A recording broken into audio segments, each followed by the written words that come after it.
Усім привіт! От є мій помічник і хочу показати, що я тут придумав, що я тут хочу на ньому зробити.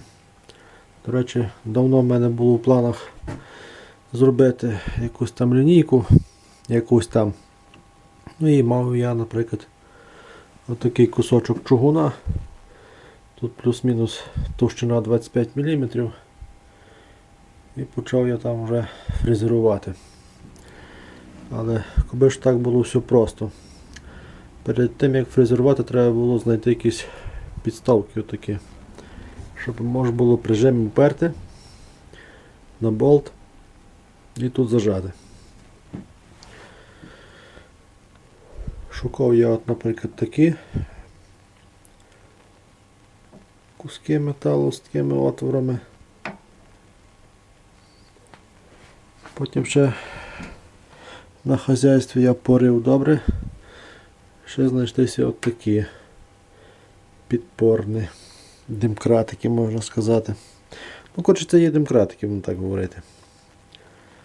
Будемо називати речі своїми іменами. Це я не знаю, що це таке було. Це, коротше, якийсь зажим.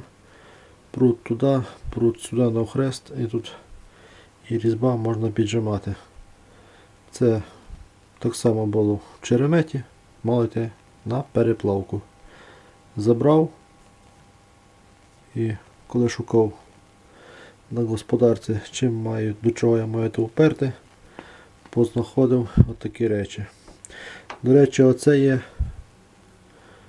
толкателі клапанів. Не знаю, що там ЗІЛ, газон, щось таке. Значить, включаю я світло і покажу, що тут цей станок витворяє.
От, що я зміг з того всього фрезернути.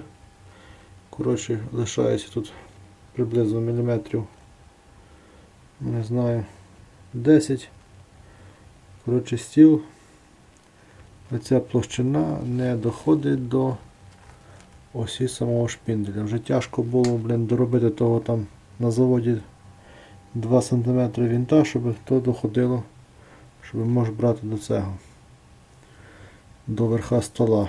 Хоча так само є плюс, бо класних пацанів є багато і були б стіл пофрезерували. А так стіл може лишитися в цьому випадку цілий і не пошкоджений.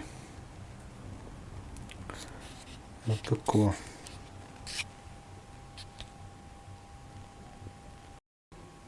Зняв я поки що типа лінієчку.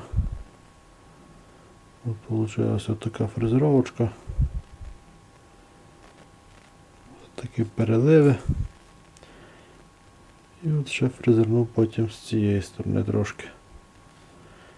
Коротше, вже пізно. Пора йти відпочивати. Поки що от така фрезеровка.